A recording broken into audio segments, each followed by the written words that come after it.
If in any way recently you have been feeling off, you're feeling like you're not good enough, something is triggering you to feel like you don't compare to others, or to feel inferior to people, or to not put yourself out there and to shrink yourself. If you've been feeling that way, then stay tuned. Hello and welcome back to Lessons in Self-Worth. Today, I want to talk to you about 3 patterns that maintain low self-esteem, low self-worth. Whatever it is that brings you here today, I want to share these 3 reoccurring themes that I really see show up time and time again. I'm such a big believer in awareness of these patterns, awareness of the things that we do or how we think that keep us stuck in certain places in our life. And the reason for that is because sometimes these behaviors are normalized, sometimes they're really subtle, so it's easy to miss. But the reality is that this has such a huge impact on how you're living your life, how you're feeling, your well-being, your mental health, your relationships. And if we don't have this awareness, how can we change them? How can we make a change when we're not aware, when we're unconscious? These patterns, they're often so familiar. They just merge into your life. You think it's part of your identity. You can't imagine, in some cases, not living this way. And when we shine a light on them, like we're doing today, it's a huge moment in your healing. It's a huge moment and commitment where you're able to say, I'm ready to reclaim my life from this. I'm ready to stop doing these things, or at least reduce them. And listen, once you see this, you can't unsee it. You can't unknow it.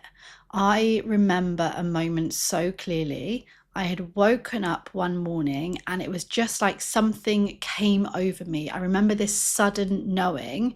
I don't know if this is an image in my head or this is exactly what happened, but the way that I see it is that I literally woke up, sat up, and was just like, oh my God, I don't know my worth. I remember this moment where I knew. I'd been doing the work. I had been listening to podcasts like this. I had been reading all of the books. I had been doing the therapy. I'd been really deep diving and looking at my behaviors. And here I was with this moment, this realization where I thought it all adds up. I don't know my worth.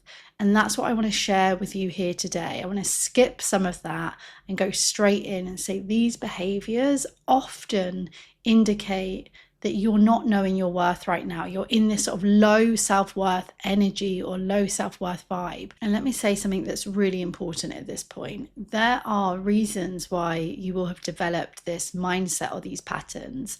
Our experiences influence our self-esteem as adults, our experiences as children, as young people, as younger adults. It really influences who we are today. There's also another truth, which is how we act and who we're being today also continues to influence our self-esteem. That's where the responsibility part comes in. However, this is not about blame. If you see yourself falling into these patterns, that doesn't make it your fault. It doesn't mean you've made this decision to have low self-esteem. And you may even be someone who has low self-esteem in certain areas of your life, and other areas you're thriving and you feel really confident and you do know your worth. And that's really normal. So this is your reminder to be understanding with yourself, not to judge yourself and not to blame yourself.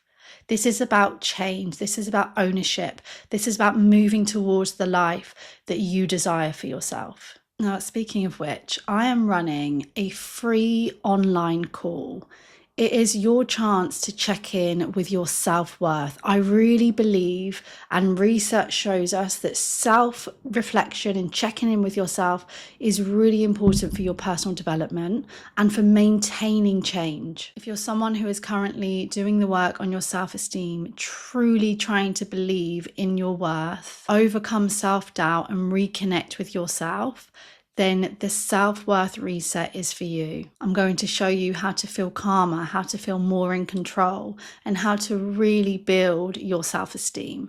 Your self-worth reset is a free live 30-minute self-esteem workshop-ish style call where you take an honest look at how you see yourself, what you're tolerating, what you're avoiding, and how you show up for yourself day to day. This is raw, this is real, this is for those of you determined to build your self-worth. This reflection is for your personal journey. You're not going to be asked to share, to have your camera on, to speak. This is purely a space for you to reclaim your self-worth, get back on track, go into your week feeling good enough. And all of the details are in the description. I would absolutely love to welcome you into this community. Okay, the first pattern that keeps you stuck in low self-worth is self-criticism. This is that relentless inner voice telling you in some way that you're not good enough. Who do you think you are? Comparing you negatively to others, commenting on your capabilities, on your achievements, and really highlighting your weaknesses or making up your weaknesses. This is the voice that we all have. Some of us, particularly if there is low self-esteem, will identify with it more, believe it more, maybe even experience it more on a day-to-day basis. But this voice is harsh, it's mean, it calls you names, it judges you, and it chips away at your confidence. It keeps you trapped in low self-worth. Really tune in to how it makes you feel. How does it feel when a voice tells you that you're not funny enough, not smart enough, that everyone else is happier, prettier, doing a better job than you? How does it feel? It can be so, not just disheartening, it can be so distressing. That voice not only makes us feel a certain way, it also impacts what we do. If we listen to that voice, we will stay small. We will stay in toxic relationships. We will keep ourselves from going after our dreams and living the life that we truly want to live. And the thing is about this voice is that it's not accurate. It exaggerates. It overestimates how bad things are going to be. It underestimates your capabilities, your abilities to cope. It underestimates you so much in all of this.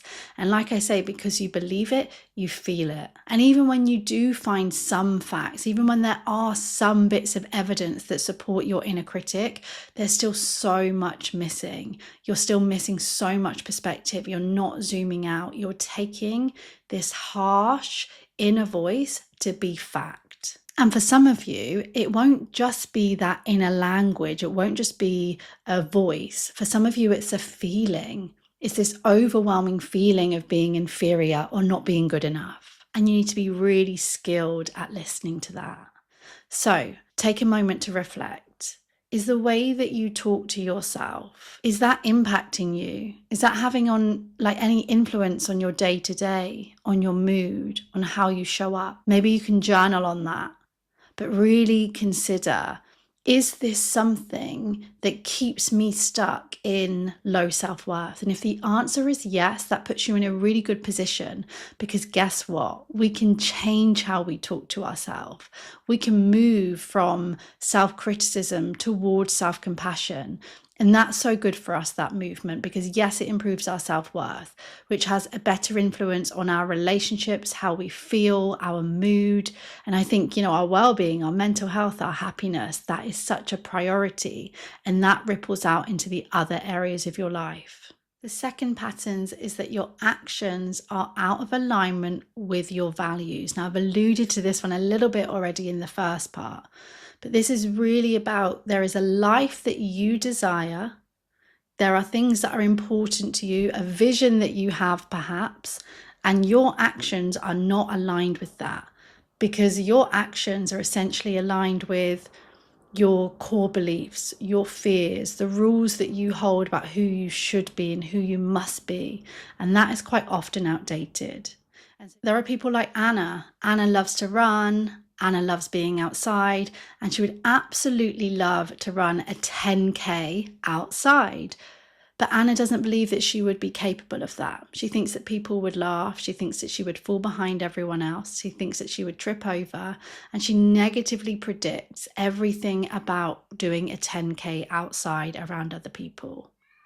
Anna's behaviors are not in alignment with what she values. And so she stays running inside on a treadmill. Yes, she gets something from that, but it's not fully aligned with the vision that she really has and the craving that she has when it comes to wanting more for herself. If what you do every day doesn't truly reflect who you want to be as a person or what you deeply believe in, it creates inattention, it creates feeling stuck, it creates this feeling of just sort of meh, there's got to be more to this. Why? Is this all that there is? We ask ourselves these kind of questions about who am I? When we are not aligning with who we truly are, we tend to feel lost inside. You have a version of yourself that you know deep down that you want to be. You probably have that vision for yourself, and yet you continue to fall into these old patterns, this old self. And a lot of the time, these old behaviors, rather than moving towards what you value and who you want to be, actually what they do, the reason they maintain low self-worth is because usually they are supporting this idea that you're not good enough. Take Anna. The more that she stays where she is, she maintains this idea or this belief that, yes, maybe I will trip.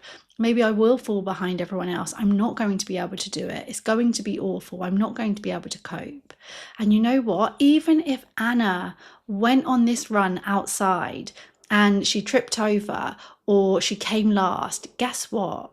She was still outside running, and if she can tune into that, she might just find that she feels happier anyway, because it's not always about things going perfectly. It's about, are my behaviors aligned with what lights me up? Do I have to win? Do I have to achieve everything? No. What's important is that we entertain the life that lights us up. The actions that we take, they often keep low self-esteem at bay. If I say no, if I don't do this, at least I don't have to risk not feeling good enough or making a fool of myself in some way. So I'm just going to stay exactly where I am. We don't want to trigger these fears of, whatever the fear is. We don't want to trigger this fear of failing, of someone leaving us, of in some way us not performing in the way that we believe that we should. We don't want to take risks and put ourselves out there, because what if it leads to rejection? And so I'll just keep living the way that I am. But some of you want to break those rules. You want to tear up the rule sheet and say, I want to reclaim my life. I do want to put myself out there. I do want to experiment. I want to live in alignment with who I truly am, even if I can't be perfect. I want to risk that idea of not being good enough and of being rejected if it means that I get to move towards the person that I want to be. And that's what we do, right? We all know that it is a risk to put ourselves out there. We all know that failure and heartbreak and letdowns and setbacks are part of this journey. And it gets to this point in life where you have to ask yourself, is it worth staying where I am? Or am I going to put myself in those risky situations? What's going to be best for my happiness in the long term? What do I want to be able to look back and say, when I'm 90 years old, when I'm coming towards the end of my life, do I want to look back on this time and say, I'm so glad I followed those rules. I'm so glad that I didn't take those risks, because maybe I would have failed. Maybe I would have looked silly. Maybe someone would have laughed at me. Maybe I wouldn't have had enough followers. Maybe it wouldn't have worked out for me. Is that what you'll look back and say? Or will you look back and say, oh, I'm so glad I tried. It went way better than I thought I did. I succeeded. You get to ask yourself these questions and use them to guide you, because this behavior of living out of alignment with the life that you want, it will continue to maintain that idea that you're not good enough. It will strengthen that low self-worth. And the reality is, we know you are a worthy person. You're a person with value. No matter how this plays out, you are a person with value. And if you don't believe that, that is a clear sign to me that you're in the right place, doing the work on your self-worth so that you can live the life that you are here to live. Guys, I can really lose myself in this topic. I find that I really, really lose myself. because I'm just so passionate about it.